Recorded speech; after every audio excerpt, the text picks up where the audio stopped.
Roger, copy mission. Notre époque est pleine de progrès technologiques époustouflants. Sending at about 0.75 meters per second. Des ingénieurs sont capables de poser un robot tout-terrain sur Mars. Touchdown confirmed. Proceed. Des physiciens explorent jusqu'à la structure même de la matière. Et nous pouvons communiquer sans fil grâce à un réseau qui couvre quasiment toute la planète. Mais derrière toutes ces merveilles des temps modernes se cache quelque chose de complexe et mystérieusement puissant. On l'appelle parfois le langage de l'univers. Il s'agit sans doute de la plus grande découverte de toute la civilisation. Son nom, les mathématiques. Mais quelle en est la véritable origine? Et pourquoi s'applique-t-elle si bien à toutes les sciences? Albert Einstein lui-même s'est demandé comment il était possible que les mathématiques parviennent aussi bien à expliquer l'univers. Les mathématiques sont-elles seulement humaines? Il ne semble pas y avoir de limite aux capacités de calcul des animaux. Et sont-elles la clé du cosmos? Le monde qui nous entoure n'a pas seulement certaines propriétés mathématiques. Il n'est fait que de ça. Voici le grand mystère des mathématiques.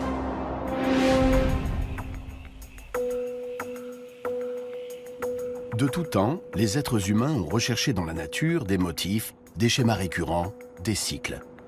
Il y a très longtemps, en observant les étoiles, nous avons découvert des figures que nous avons appelées constellations. Certains vont jusqu'à croire que ces constellations influent sur notre destin.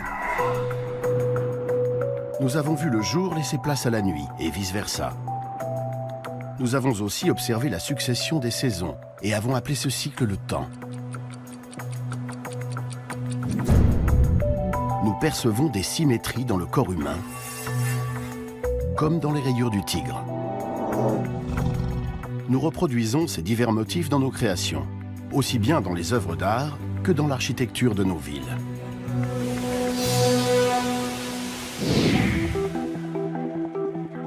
Mais que nous enseigne-t-il au juste?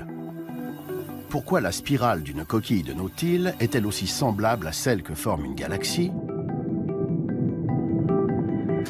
Ou encore à la spirale qui apparaît quand on coupe un chou? Les scientifiques qui tentent de comprendre les motifs inscrits dans notre monde se tournent souvent vers un outil extrêmement puissant, les mathématiques. Ils quantifient leurs observations et utilisent des procédés mathématiques pour les étudier, dans l'espoir de découvrir les causes sous-jacentes de ces régularités présentes dans la nature.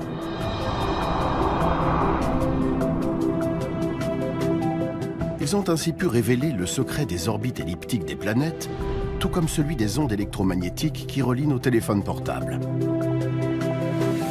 Les mathématiques ont même guidé les chercheurs vers la découverte des particules subatomiques qui constituent la matière.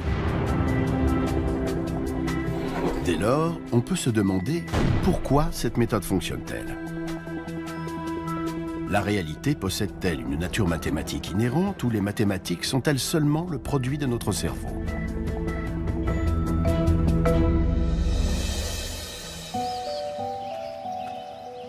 Mario Livio est astrophysicien et il cherche la réponse à ces interrogations. Il étudie les liens profonds et souvent mystérieux qui existent entre les mathématiques et le monde. Dans la nature, les nombres sont omniprésents.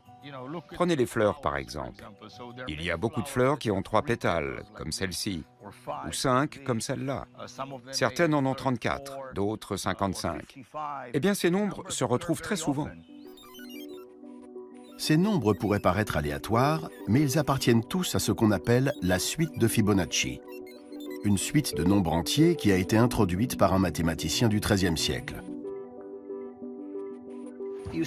On commence par les nombres 1 et 1. Et à partir de là, on ajoute à chaque fois les 2 derniers nombres.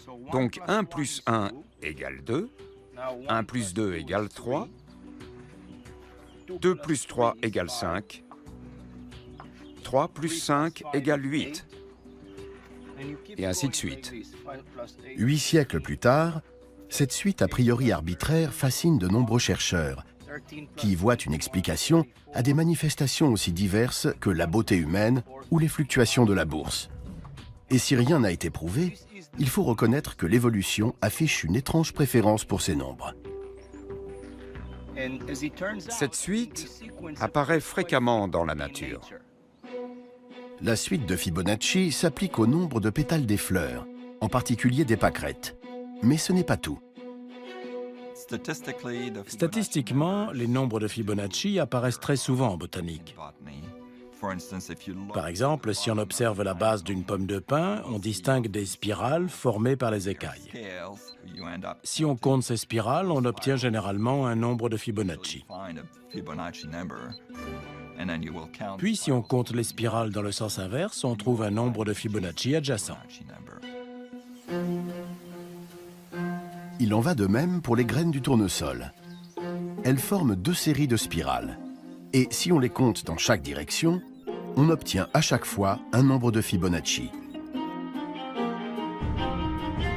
Bien qu'il existe des théories pour expliquer l'omniprésence de ces nombres en botanique, ce phénomène pose tout de même des questions troublantes. Les plantes connaissent-elles les maths? La réponse la plus rapide à cette question est non. Elles n'ont pas besoin de connaître les maths. D'une façon très simple et géométrique, elles ont mis au point une petite machine qui, dans de très nombreux cas, produit la suite de Fibonacci.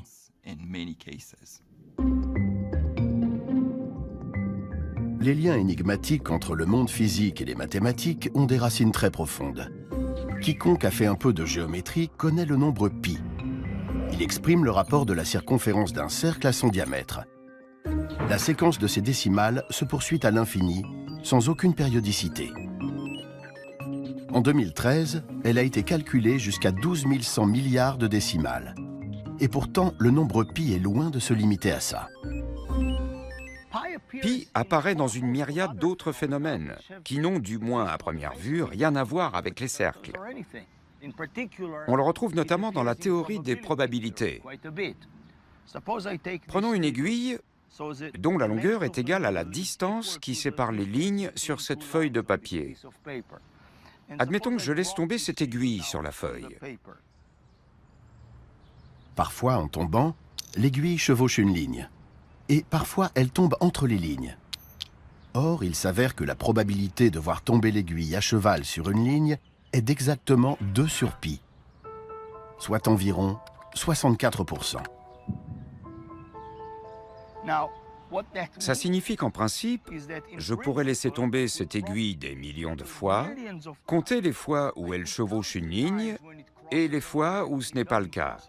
Et je finirai par être en mesure de calculer le nombre pi, alors qu'il n'y a pas ici le moindre cercle, pas le moindre diamètre, ni rien de tout cela.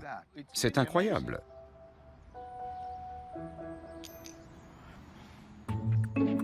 Puisque pi met en rapport une figure ronde, un cercle, avec une ligne droite, son diamètre, il peut apparaître dans les endroits les plus incongrus. Certains le voient jusque dans les méandres des cours d'eau. La longueur d'un fleuve, avec toutes les boucles qu'il décrit de sa source jusqu'à son embouchure, comparée à la même distance en ligne droite, semble correspondre en moyenne au nombre pi. Presque toutes les modélisations impliquant des ondes font appel au nombre pi.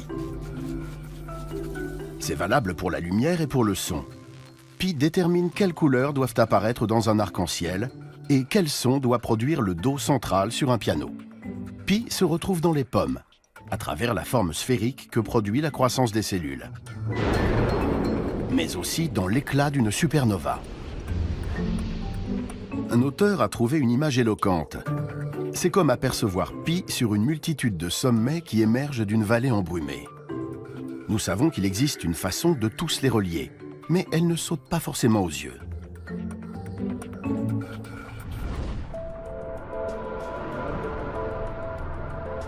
Le nombre pi n'est qu'un exemple d'un vaste réseau mathématique qui semble révéler un ordre fondamental de notre monde.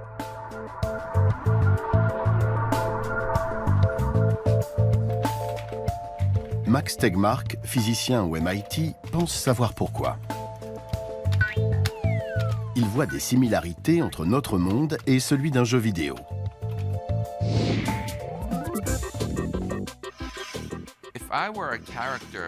Si j'étais un personnage d'un jeu vidéo doté d'une conscience et que je me mette à explorer le monde de ce jeu, j'aurais sûrement l'impression d'être entouré d'objets solides, faits de matière concrète.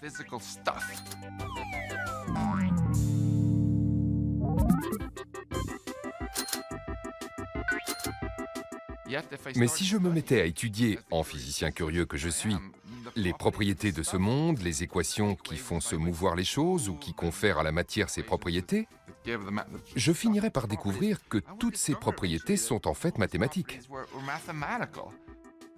Ce sont les propriétés mathématiques que le programmeur a inscrites dans le logiciel. Dans un jeu vidéo, les lois de la physique, par exemple la façon dont un objet flotte, rebondit ou tombe, ne sont que des règles mathématiques créées par un programmeur. En fin de compte, l'univers d'un jeu vidéo se résume à des nombres et à des équations. C'est exactement ce que je perçois dans cette réalité en tant que physicien. Plus j'étudie les choses qui semblent a priori non mathématiques, comme mon bras ou ma main, plus elles se révèlent mathématiques. Se pourrait-il que notre monde soit tout aussi mathématique que la réalité d'un jeu vidéo? Pour Max Tegmark, le monde informatique d'un jeu n'est pas si éloigné du monde physique dans lequel nous vivons.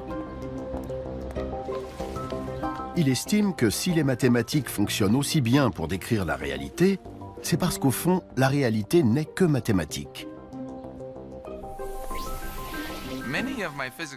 Beaucoup de mes collègues physiciens disent que les mathématiques décrivent grosso modo notre réalité physique. Personnellement, je vais plus loin en affirmant que les mathématiques constituent notre réalité physique. Mon argument est le suivant. Le monde qui nous entoure n'a pas seulement certaines propriétés mathématiques. Il n'est fait que de ça.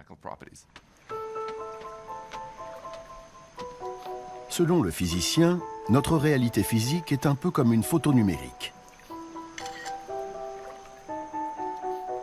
La photographie ressemble à l'étang, mais au fur et à mesure qu'on zoome dessus, on s'aperçoit qu'elle est en fait constituée d'un damier de pixels, chacun représenté par 3 nombres qui indiquent la quantité de rouge, de vert et de bleu.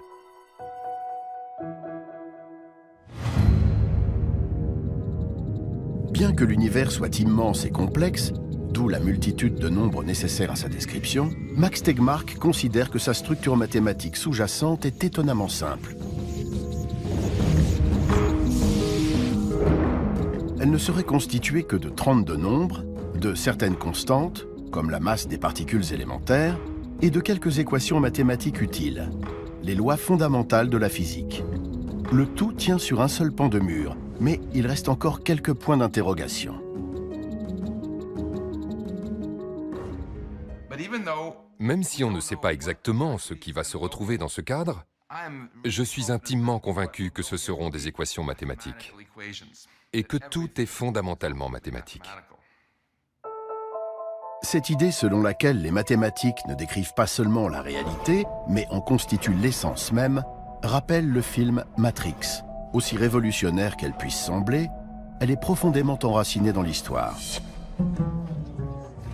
Elle remonte à l'Antiquité grecque, à l'époque du philosophe et penseur mystique Pythagore. Ce dernier s'intéressait notamment aux affinités entre les mathématiques et la musique. Aujourd'hui, cette même relation fait vibrer toute l'œuvre d'Esperanza Spalding, une musicienne de jazz reconnue qui a étudié la théorie de la musique et y voit un rapport évident avec les mathématiques. J'adore les maths. Et ce qui me plaît dans les maths, je le retrouve aussi dans la musique.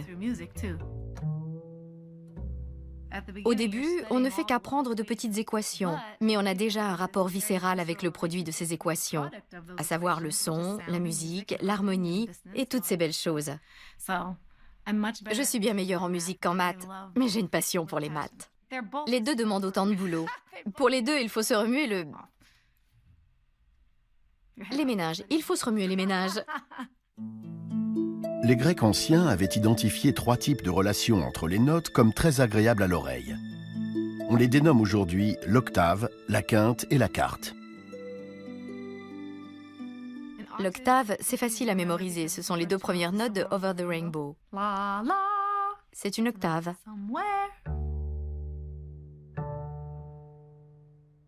Une quinte, ça donne ça. ou les deux premières notes de...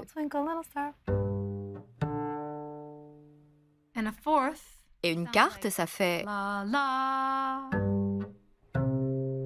comme les deux premières notes de la marche nuptiale de Wagner.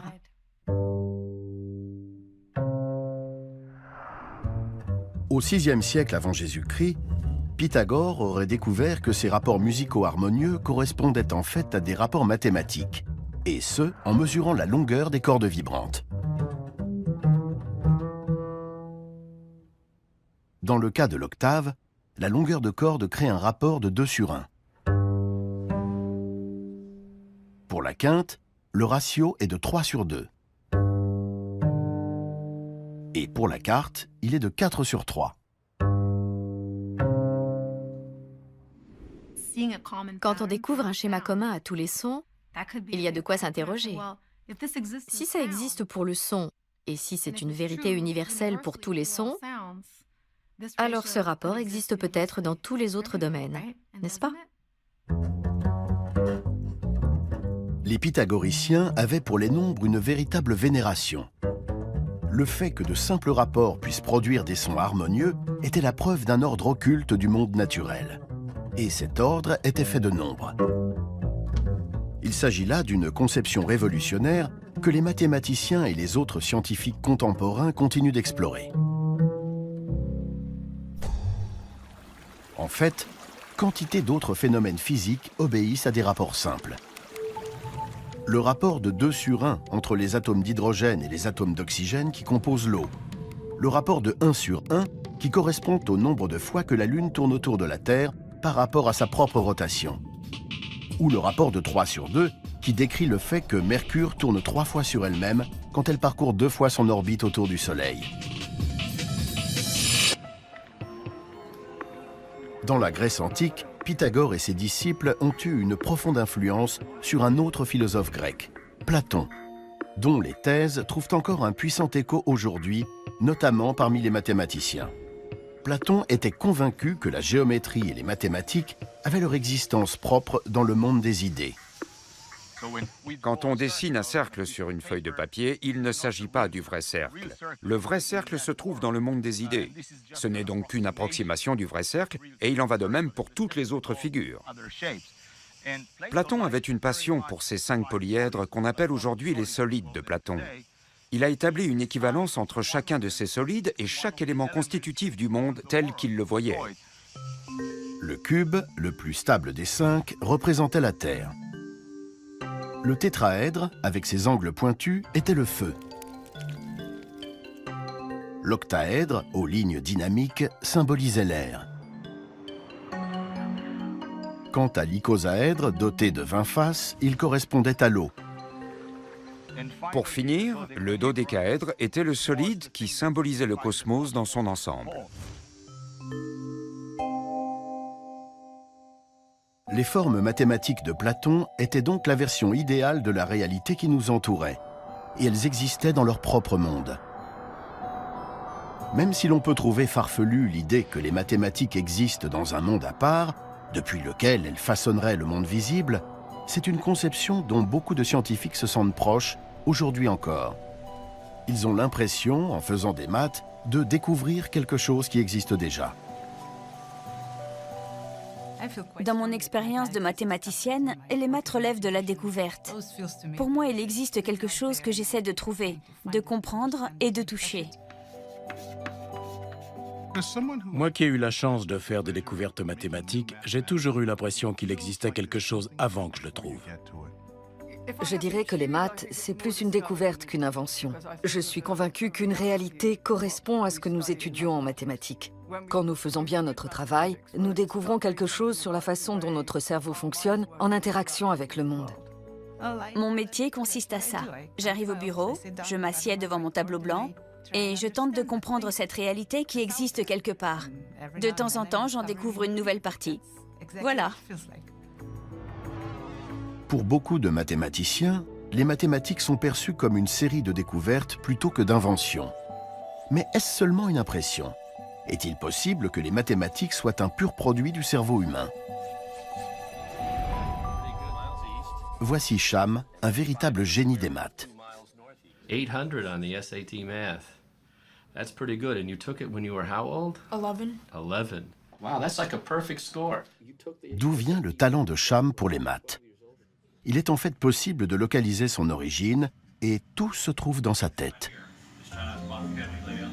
Grâce à l'IRM, les scientifiques peuvent visualiser le cerveau de Sham pendant qu'il répond à des questions mathématiques. Ils voient ainsi quelles zones sont plus irriguées, signe qu'elles sont particulièrement sollicitées. All right, Sham, we'll start right now, okay, buddy? Sur les images du cerveau de Sham, les lobes pariétaux affichent un rouge très vif. Il se sert des zones pariétales pour déterminer ses relations mathématiques. C'est très souvent le cas chez les sujets doués pour les maths. Lors d'expériences similaires à celle à laquelle s'est prêté Sham, on a constaté chez des élèves bons en maths une activation neuronale 5 à 6 fois plus forte dans ces zones du cerveau que chez la moyenne des élèves. Mais est-ce le résultat de l'enseignement associé à un entraînement intense? Ou bien les fondements des mathématiques sont-ils inscrits dans notre cerveau dès le départ? Des scientifiques cherchent à répondre à ces questions ici, au Centre d'études des Lémuriens de l'Université Duke, un sanctuaire d'une trentaine d'hectares situé en Caroline du Nord. C'est le plus grand refuge au monde pour les lémuriens rares et menacés. Comme tous les primates, les lémuriens sont des cousins des humains par le biais d'un ancêtre commun qui a vécu il y a pas moins de 65 millions d'années.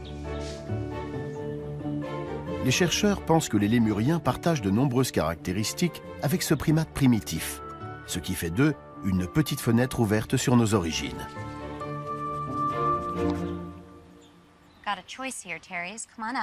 Liz Brannon, professeure à l'université Duke, étudie la capacité des lémuriens comme Therese à comparer des quantités différentes. Beaucoup d'espèces d'animaux choisissent la quantité de nourriture la plus importante. Alors que fait Therese? Que font tous ces animaux quand ils comparent deux quantités? On sait déjà qu'ils n'utilisent ni étiquette verbale ni symbole. Reste à déterminer s'ils peuvent vraiment avoir recours au nombre et purement au nombre comme indice. Pour tester la faculté de Therese à distinguer des quantités, on lui a appris à utiliser un écran tactile. Le carré rouge indique le début de la partie. S'il le touche avec son museau, apparaissent alors deux carrés contenant un nombre différent d'objets. Therese sait d'expérience qu'en choisissant le carré contenant le plus petit nombre, il obtient une récompense, une pastille de sucre. Alors qu'en cas de mauvaise réponse,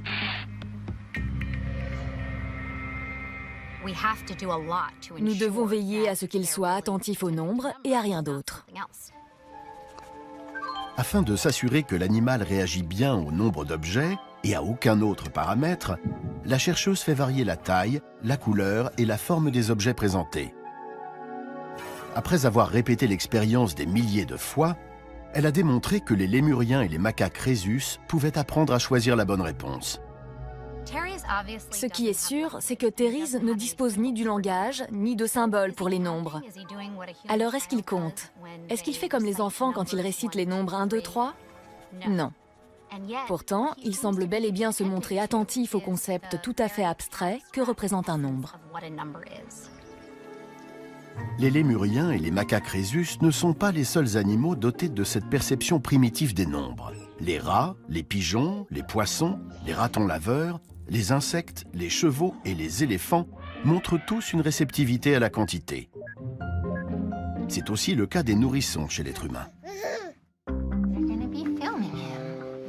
Dans son laboratoire, Liz Brannon a étudié le comportement de bébés âgés de seulement 6 mois. Ils regardent plus longtemps un écran où le nombre d'objets change, à condition que ce changement soit assez évident pour attirer leur attention.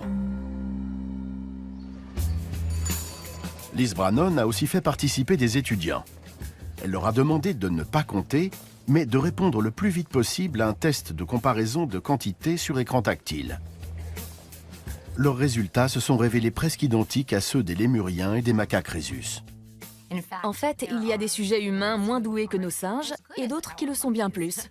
Il y a donc une grande disparité dans les capacités humaines, mais en moyenne, on obtient un résultat très proche de celui du singe.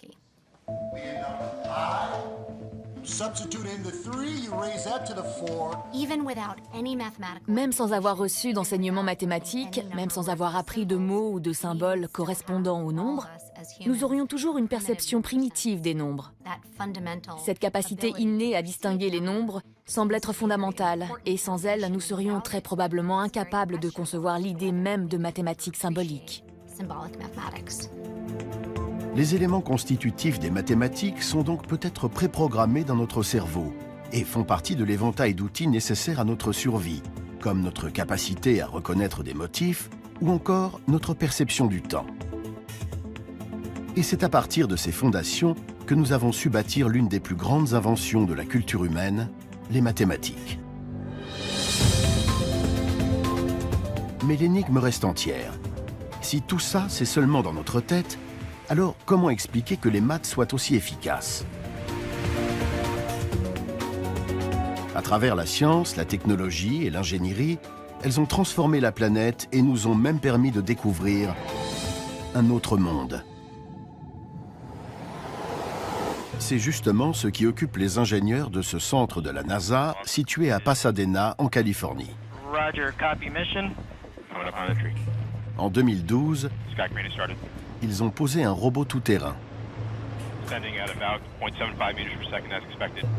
sur Mars. Touchdown confirmed. Proceed.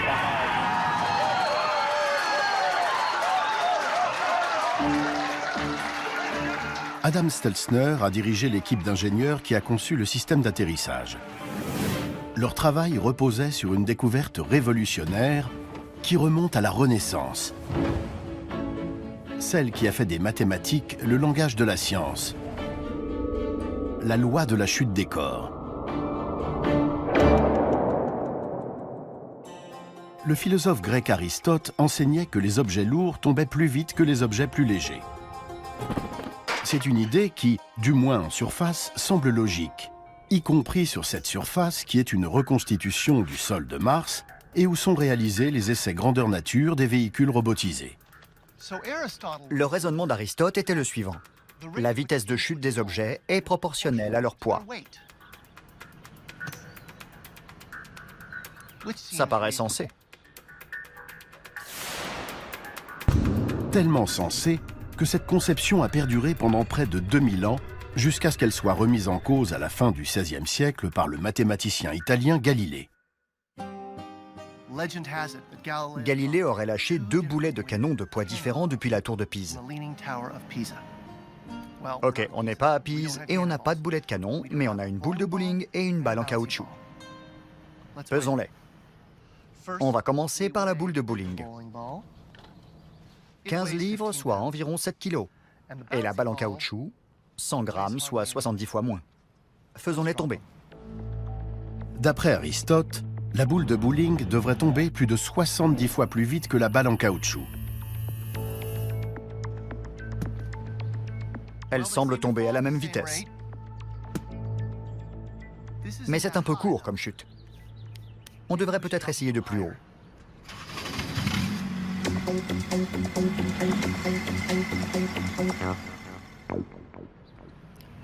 Ed se trouve à plus de 6 mètres au-dessus de nous. Voyons si les boules tombent toujours à la même vitesse. Prêt? 3, 2, 1, lâche-les!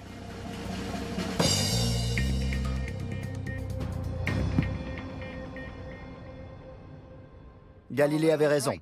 Aristote, désolé mon gars.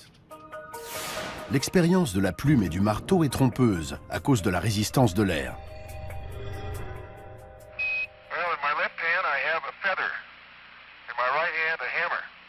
La démonstration en a été faite sur la Lune où il n'y a pas d'air. Ces images ont été tournées en 1971 lors de la mission Apollo 15.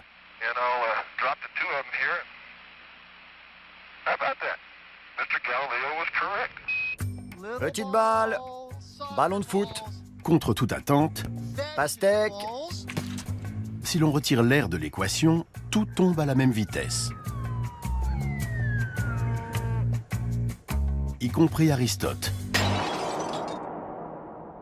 Mais ce qui intéressait le plus Galilée, c'est le fait qu'un objet jeté d'une hauteur donnée ne mettait pas 2 fois plus longtemps pour tomber de 2 fois plus haut.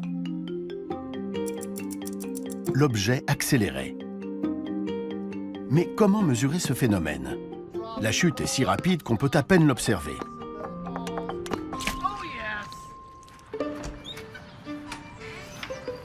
Galilée a imaginé une solution ingénieuse. Il a construit une rampe. Un plan incliné dont le but était de ralentir le mouvement de chute afin qu'on puisse le mesurer.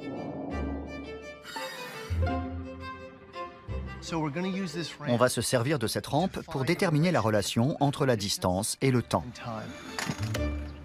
Pour le temps, je vais utiliser une unité arbitraire, un Galilée.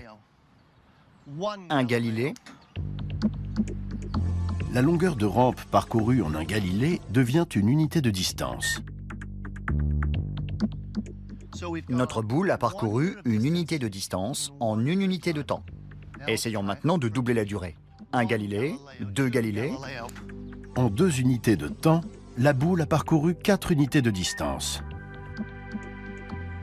Voyons cette fois jusqu'où elle va en 3 Galilées. 1 Galilée, 2 Galilées, 3 Galilées. En 3 unités de temps, la boule a parcouru 9 unités de distance. Nous y voilà. Il existe une relation mathématique entre le temps et la distance.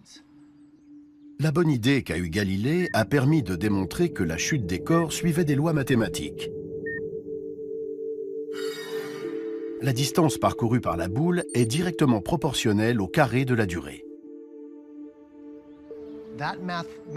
Cette relation mathématique, observée par Galilée, est une expression mathématique des lois physiques de notre univers. Bien que datant d'il y a plusieurs siècles, les observations de Galilée sur la chute des corps restent tout à fait pertinentes aujourd'hui. On peut utiliser la même expression mathématique pour comprendre comment les objets tombent verticalement sur Terre ou glissent sur une rampe. Cette relation nous a même servi à faire descendre le robot Curiosity jusqu'à la surface de Mars. Voilà le pouvoir des mathématiques. La découverte de Galilée a eu un profond retentissement. Les mathématiques pouvaient désormais être utilisées comme un outil pour découvrir toutes les règles cachées de notre monde.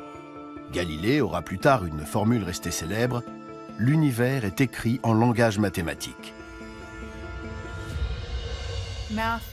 Les maths sont vraiment le langage grâce auquel nous comprenons l'univers. On ne sait pas pour quelles raisons les lois de la physique et l'univers suivent des modèles mathématiques, mais ça semble être le cas. Si Galilée a su écrire des lois de la science grâce à des équations mathématiques, c'est un autre homme, né l'année où Galilée est mort, qui a propulsé ce travail vers de nouvelles sphères, par-delà les cieux. Son nom était Isaac Newton.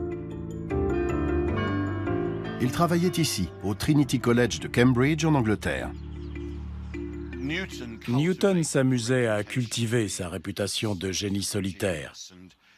Et là où je me trouve, près du terrain de boules de Trinity College, on racontait souvent qu'il déambulait dans les allées, perdu dans ses pensées, et qu'il dessinait des diagrammes mathématiques dans les graviers.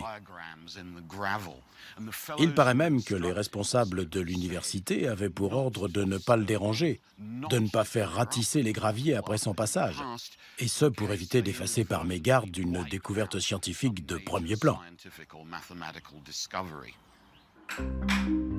En 1687, Newton a publié un livre qui a fait date dans l'histoire de la science. De nos jours, il est connu sous le nom abrégé de Principia. Dans ces pages, Newton a compilé des observations faites partout dans le monde et il a utilisé les mathématiques pour les expliquer. Il s'est par exemple intéressé à une comète aperçue dans divers pays à l'automne 1680. Il a rassemblé des informations recueillies dans le monde entier afin de reconstituer la trajectoire de la comète. Ainsi, pour la journée du 19 novembre, il commence par une observation faite à Cambridge à 4h30 du matin par une jeune personne. Puis il en cite une autre, faite à 5h du matin à Boston, en Nouvelle-Angleterre. La méthode de Newton a consisté à accumuler des nombres fournis par des observateurs situés sur toute la planète dans le but de calculer avec une précision jamais atteinte auparavant la trajectoire d'une grande comète. La découverte la plus révolutionnaire de Newton était que la force qui propulsait la comète autour du Soleil était la même que celle qui faisait retomber les boulets de canon par terre. Il s'agissait en fait de la force qui sous-tendait la loi de la chute des corps énoncée par Galilée. Cette même force qui maintenait les planètes sur leur orbite.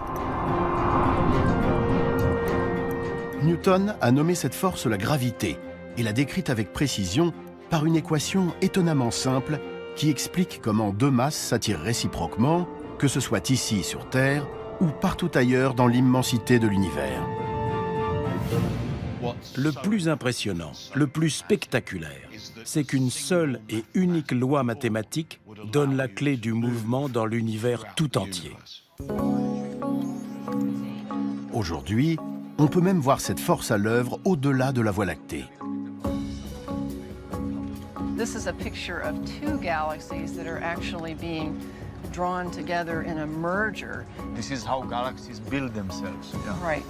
Mario Livio fait partie de l'équipe qui analyse les images du télescope spatial Hubble. Depuis 25 ans, les scientifiques ont recours à Hubble pour observer l'espace bien au-delà de notre système solaire et même au-delà des étoiles de notre galaxie.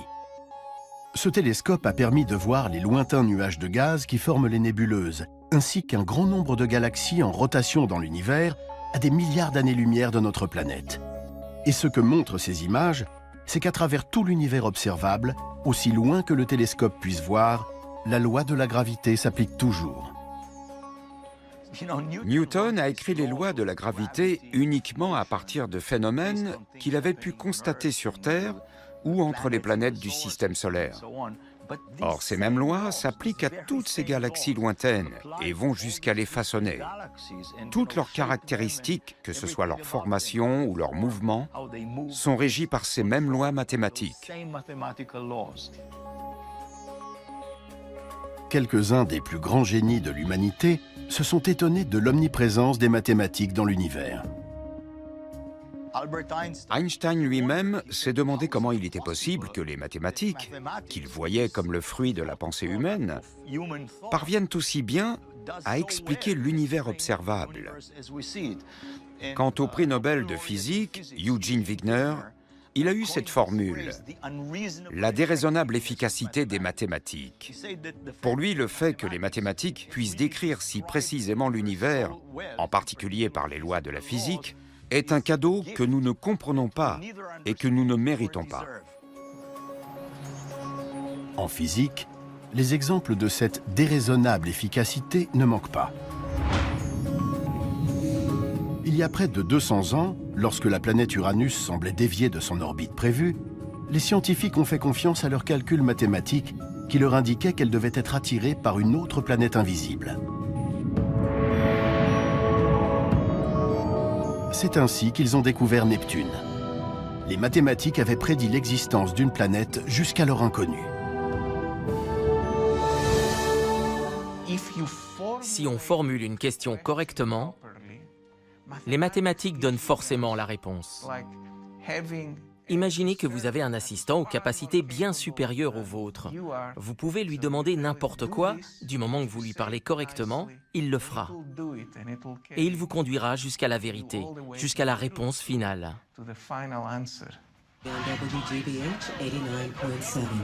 Les preuves de l'incroyable pouvoir prédictif des mathématiques se trouvent dans tout ce qui nous entoure.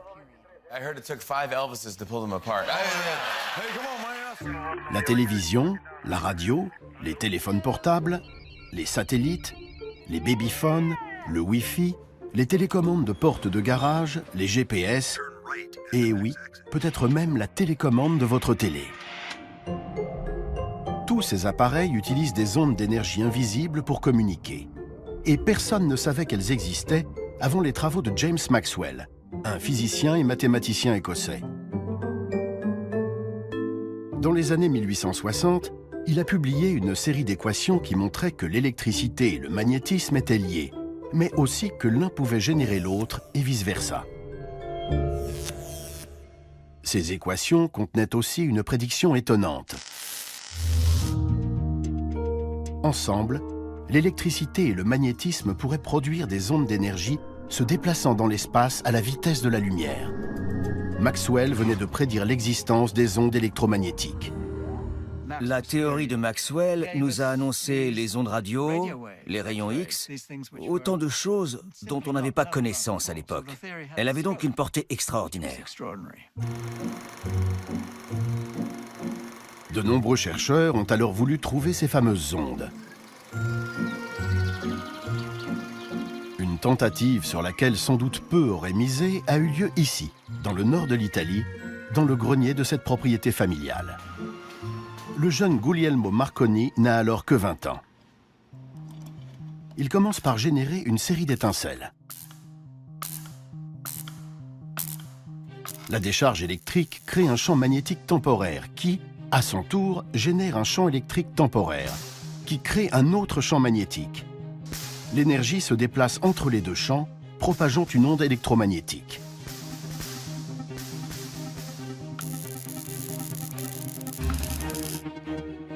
Marconi parvient à faire fonctionner son système à l'intérieur de la pièce, mais très vite, il voit plus grand.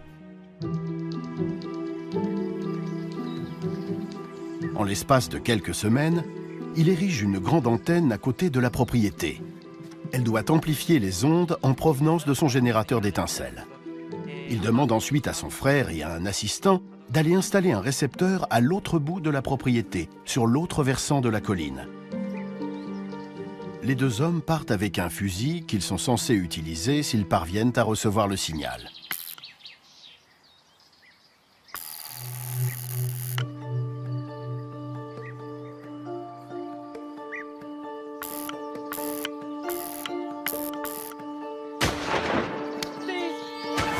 Et l'expérience fonctionne. Le signal a été détecté par-delà la colline. Cette transmission réalisée sur une distance de plus de 2 km est un record. Moins de 10 ans plus tard, Marconi enverra des signaux radio d'un côté à l'autre de l'Atlantique. D'ailleurs, lors du naufrage du Titanic en 1912, c'est à lui qu'on devra d'avoir sauvé de nombreuses vies. C'est en effet son matériel embarqué qui a permis au signal de détresse d'être transmis. Grâce aux prédictions des équations de Maxwell, Marconi est parvenu à exploiter une part cachée de notre monde, ouvrant ainsi la voie à l'ère des communications sans fil.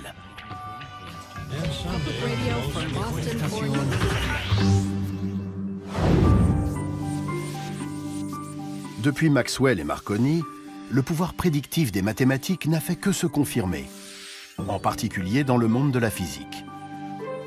Il y a 100 ans, nous avions à peine découvert l'existence de l'atome. Il a fallu de nombreuses expériences pour révéler ses éléments constitutifs, l'électron, le proton et le neutron. Mais lorsque les physiciens ont voulu aller plus loin, ce sont les mathématiques qui leur ont permis de découvrir toute une gamme de particules élémentaires. Ces découvertes se poursuivent aujourd'hui ici, au CERN, l'Organisation européenne pour la recherche nucléaire, dont le laboratoire est implanté près de Genève. Le CERN est surtout connu pour le LHC, un accélérateur de particules qui prend la forme d'un anneau de 27 km de circonférence, intégralement enterré.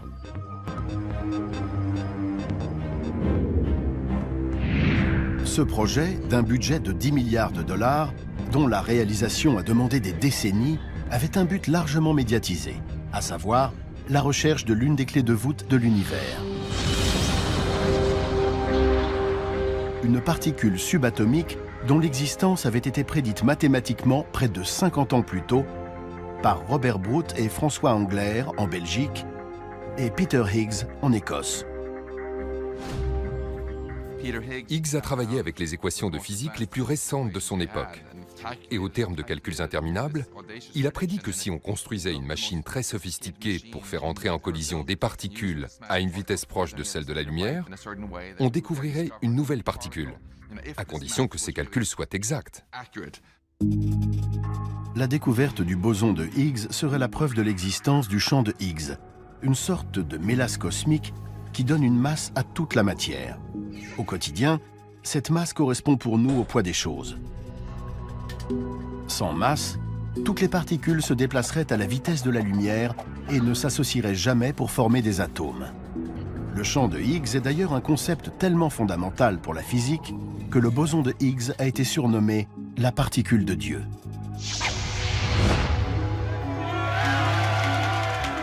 En 2012, des expériences menées au CERN ont confirmé l'existence du boson de Higgs. Ce qui a fait du travail de Peter Higgs et de ses confrères, des dizaines d'années auparavant, l'une des prédictions les plus remarquables de l'histoire. On a construit la machine et ça a marché. Higgs a été invité à Stockholm.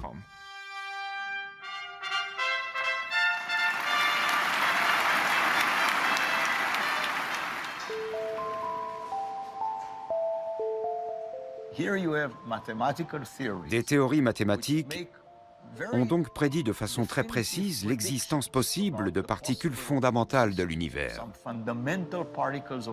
Et aussi fou que cela puisse paraître, grâce à des expériences d'une ampleur incroyable, on est parvenu à observer ces particules qui avaient été prédites mathématiquement. Je trouve ça vraiment prodigieux. Pourquoi ça marche? Comment les mathématiques peuvent-elles être aussi puissantes? Les mathématiques sont-elles une vérité de la nature? Ou correspondent-elles plutôt à notre façon de percevoir la nature?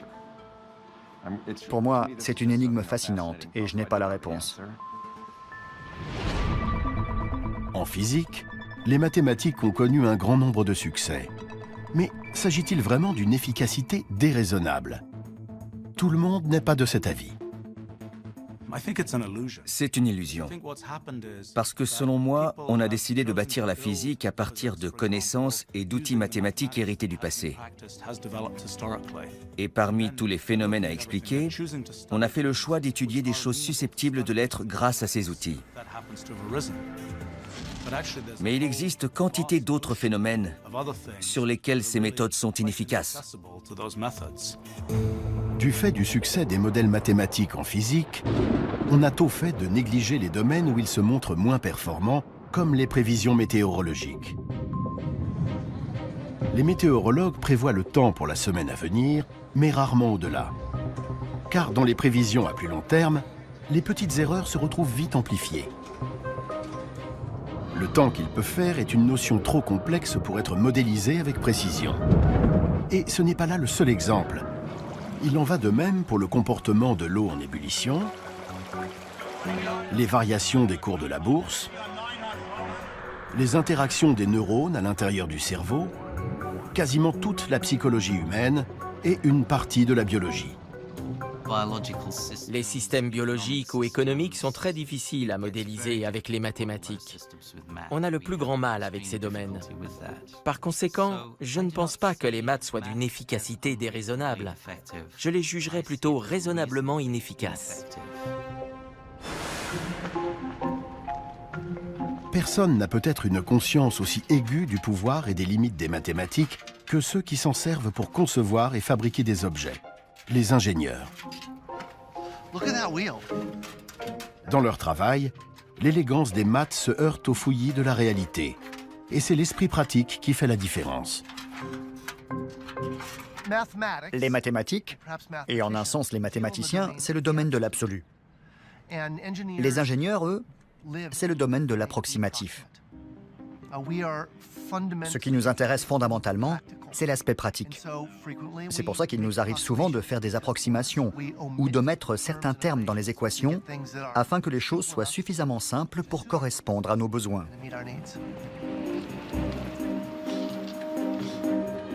Bon nombre de nos chefs-d'œuvre d'ingénierie ont été construits en utilisant des raccourcis mathématiques, des équations simplifiées qui donnent un résultat approximatif. On a renoncé à la précision au profit de l'aspect pratique. Et pour les ingénieurs, approximatif, c'est déjà pas mal. C'est en tout cas suffisant pour aller sur Mars. Un ingénieur n'est pas payé pour faire les choses parfaitement, mais pour les faire juste assez bien pour que ça marche.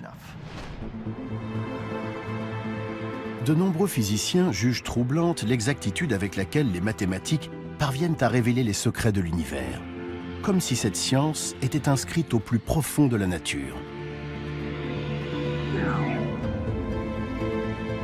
Mais dans la pratique, les ingénieurs doivent sacrifier la précision des mathématiques afin qu'elles conservent leur utilité, comme s'il s'agissait plutôt d'un outil imparfait inventé par l'homme. Alors, que sont les mathématiques? Une découverte parmi d'autres dans l'univers ou une invention très humaine? À moins qu'elle ne soit les deux.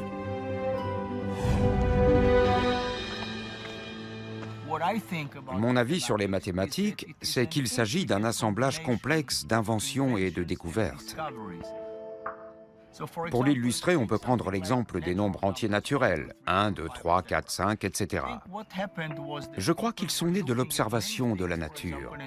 L'homme a remarqué qu'il avait 2 yeux, 2 seins, 2 mains, et ainsi de suite. Et avec le temps, il a extrait de toutes ces observations le nombre 2.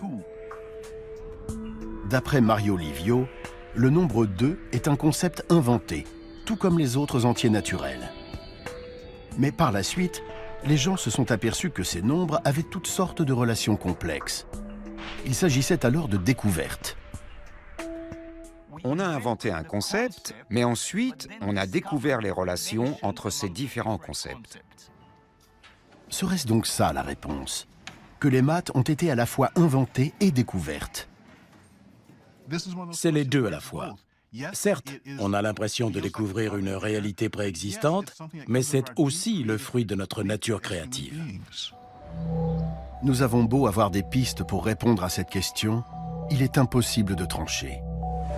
Au bout du compte, nous restons bel et bien confrontés au grand mystère des mathématiques.